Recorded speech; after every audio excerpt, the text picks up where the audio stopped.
नमस्कार। चलिए देखते हैं आज श्री कृष्ण भगवान जी क्या उपदेश दे रहे हैं। आज श्री कृष्ण भगवान जी क्या उपदेश दे रहे हैं हम सबके लिए, आप सबके लिए, हम सबके लिए, क्योंकि ईश्वर का जो उपदेश रहता है सभी के लिए रहता है।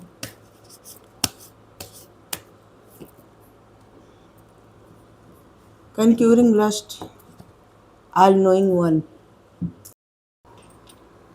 इसका मतलब है इच्छाओं पर विजय, काम पर विजय। यहाँ पे श्री कृष्ण भगवान जी अर्जुन से कहते हैं, हे अर्जुन, मनुष्य का सबसे बड़ा शत्रु बाहर नहीं है बल्कि उसके भीतर है। अनियंत्रित काम, इच्छा, लालसा, लोभ, ये सब मनुष्य का सबसे बड़ा शत्रु है। जब इच्छाएं नियंत्रण से बाहर हो जाती हैं तब बुद्धि धुंधली पड़ जाती है और अज्ञानता का अंधेरा छा जाता है।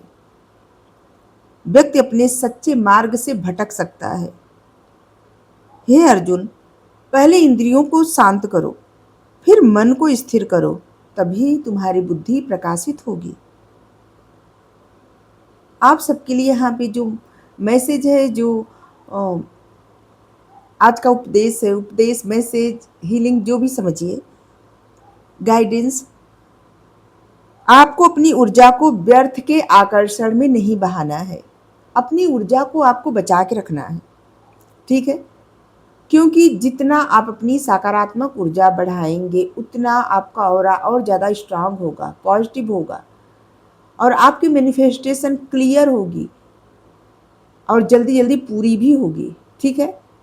लेकिन इसका मतलब ये नहीं कि हर वक्त मैनिफेस्ट करने के बारे में सोचे, हर वक्त सिर्फ अपनी इच्छा पूरी करने के बारे में सोचे। यहाँ पे इच्छाओं का दमन करना नहीं है, लेकिन सिर्फ इच्छाओं का पालन करना ये सही नहीं है।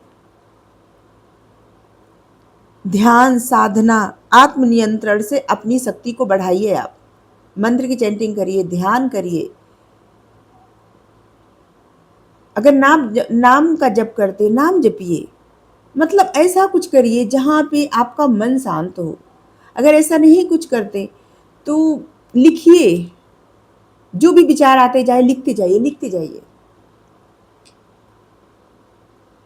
यहाँ पे इस समय आत्मनियंत्रण जरूरी है। हर इच्छा पूरी हो ये जरूरी तो नहीं है। हर इच्छा को पूरा करना आवश्यक नहीं होता। कुछ इच्छाएं केवल आपको आगे बढ़ाने के लिए और आपकी परीक्षा लेने के लिए आती है, ये देखने के लिए कि आप अपने ऊपर कितना काम कर सकते हैं या अपने मन को, अपने इंद्रियों को कितना कंट्रोल में रख सकते हैं। और ये यहाँ पे सिर्फ शारीरिक वासना नहीं है, बल्कि किसी भी प्रकार के अत्यधिक चाह, चाहे मान सम्मान की चाह हो, चाहे अत्यधिक क्रोध हो, अत्यधिक मोह हो, मतलब ऐसा कुछ जहाँ पे आप नियंत्रण न कर पाए, नियंत्रण खो दें। और यहाँ पे देखिए, ऑल नोइंग वन, ईश्वर सभी में है। मनुष्य अपनी सीमित दृष्टि से देखता है, आत्मा और परमात्मा अलग है। लेकिन जब अपने भीतर के परमात्मा को समझ जाए तब मनुष्य का जीवन बदल जाता है। यहाँ पे कृष्ण भगवान जी कहते हैं अर्जुन से, जब तुम अपने भीतर के दिव्य चेतना से जुड़ते हो तब तुम्हारे मन का सारा भ्रम समाप्त हो जाता है। कभी आप सब जानने का प्रयास किए, कौन है आप? अगर ये शरीर आप है तो क्यों कहते हैं मेरे हाथ में दर्द हो रहा है, मेरे पैर में दर्द हो रहा है, या फिर मेरी आंखें चुभ रही हैं, या फिर मेरी जुबान से निकल गया ऐसा शब्द? मतलब आप इस शरीर तो नहीं है, आप इस शरीर का बस मालिक हैं। इस शरीर आपको एक टूल के रूप में मिला है। आपका शरीर क्या है? एक टूल है, जैसे मोबाइल है। मोबाइल बिना सिम कार्ड के नहीं चलती। सिम कार्ड क्या है? आपकी चेतना, शाश्वत चेतना। जिस तरह से कोई भी यंत्र, बिजली का कोई भी यंत्र बिना बिजली के कनेक्शन के नहीं चलता, लेकिन बिजली को कोई देख नहीं पाता, उस करंट को कोई नहीं देख पाता, सिर्फ महसूस कर सकता है। और जो महसूस करता है वही, वो बता नहीं सकता किसी और को कि वो क्या महसूस किया है, किस तरह का उसको झटका लगा है, क्या हुआ है। इसी तरह से चेतना, जो लोग समझ जाते हैं कि ईश्वर उनके ही भीतर है, वो बाहर कहाँ ढूंढ रहे हैं। अगर अपने भीतर के ईश्वर को जान जाते हैं, तभी वो बाहर के ईश्वर को भी, मतलब ईश्वर भीतर भी है बाहर भी है, ठीक है, कण कण में है, वही चेतना कण कण में है। और जब अपने भीतर के ईश्वर को पहचान जाते हैं, तो आप मंदिर जाएं, मस्जिद जाएं, गुरुद्वारे जाएं, कहीं भी, मतलब जहां भी आपकी आस्था हो आप वहां जाएं, प्रणाम करें, प्रार्थना करें, जो भी करें, जिस प्रकार ईश्वर से जुड़ना हो जुड़े। आप तभी समझ पाते हैं जब आप देखिए, आप कितना भी कहीं भी जाएं, अगर अपने भीतर के ईश्वर से को नहीं समझ पाए, जुड़ नहीं पाए, तो आपके लिए मूर्ति सिर्फ पत्थर की मूर्ति रहेगी। आपको क्या रहेगा, भोग लगाइए और आरती करिए, मंत्र करिए, मतलब कि वो भाव नहीं होगा, जो जिस भाव से आपको उनसे जुड़ना चाहिए, वो भरोसा नहीं होगा। जब लोग जाते हैं दर्शन करने, मूर्ति के सामने दिया रख देंगे, अगरबत्ती जला के रख देंगे, कपूर एकदम मुंह के पास, मतलब ऐसे जलाएंगे। किसी इंसान की ऐसे आप कर सकते हैं, उसको, किसी भी इंसान को ऐसे किया जाएगा तो गर्मी लगेगी, जलन हो सकती है। ईश्वर को भी ऐसा ही भाव अगर आपके मन में आए, तो समझ लीजिए आप ईश्वर से जुड़ चुके हैं।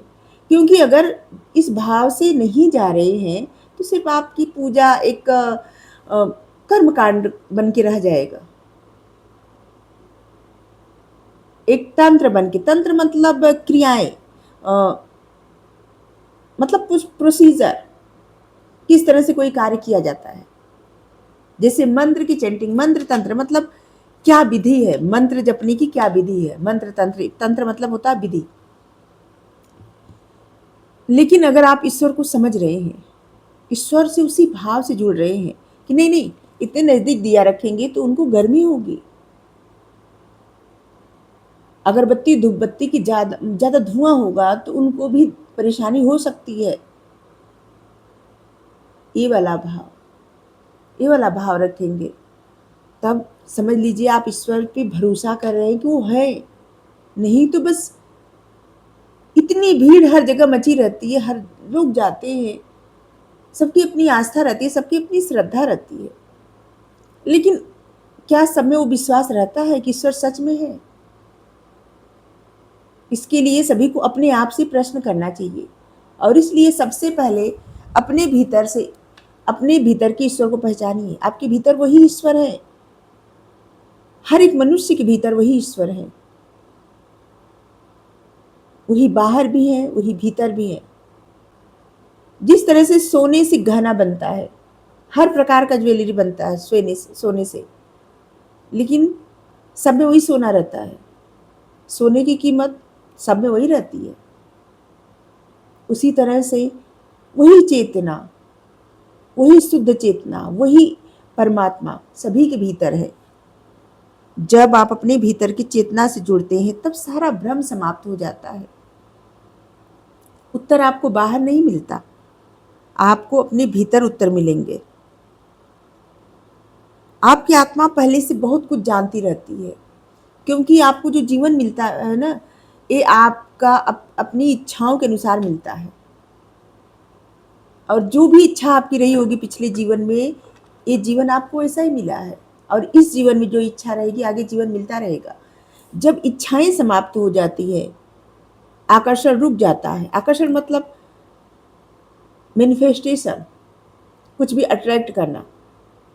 जब इच्छाएं समाप्त हो जाती हैं, आकर्षण रुक जाता है, वही मोक्ष होता है। तब व्यक्ति जन्म मरण के चक्र से मुक्त हो जाता है। जब तक कुछ भी चाहत रहती है, वो बार बार जन्म लेता है।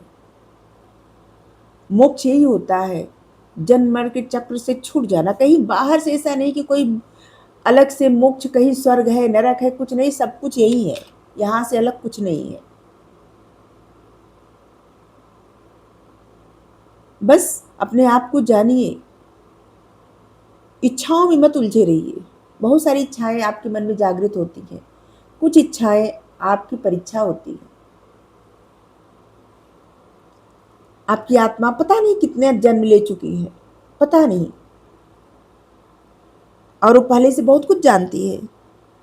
ध्यान और मौन से आपको अपने ही भीतर की स्पष्टता दिखती है। मतलब आपके भीतर जो विजडम है ना, बुद्धिमानी है, आपकी इंट्यूशन के माध्यम से वो समझ आता है। ज्ञान आपको हर जगह मिल जाएगा, लेकिन बुद्धिमानी सिर्फ आपके अपने भीतर से मिलेगी।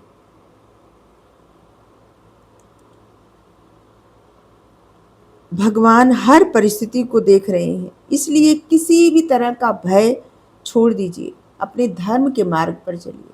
आपका धर्म क्या है? अपने आप को जानना। दूसरों को जानना आपका धर्म नहीं है। आप इस धरती पे आए हैं तो आपका पर्पस सबसे पहले यही है कि अपने भीतर के उस परम तत्व को, उस ईश्वर को पहचानिए, उस शुद्ध चेतना से जुड़िए।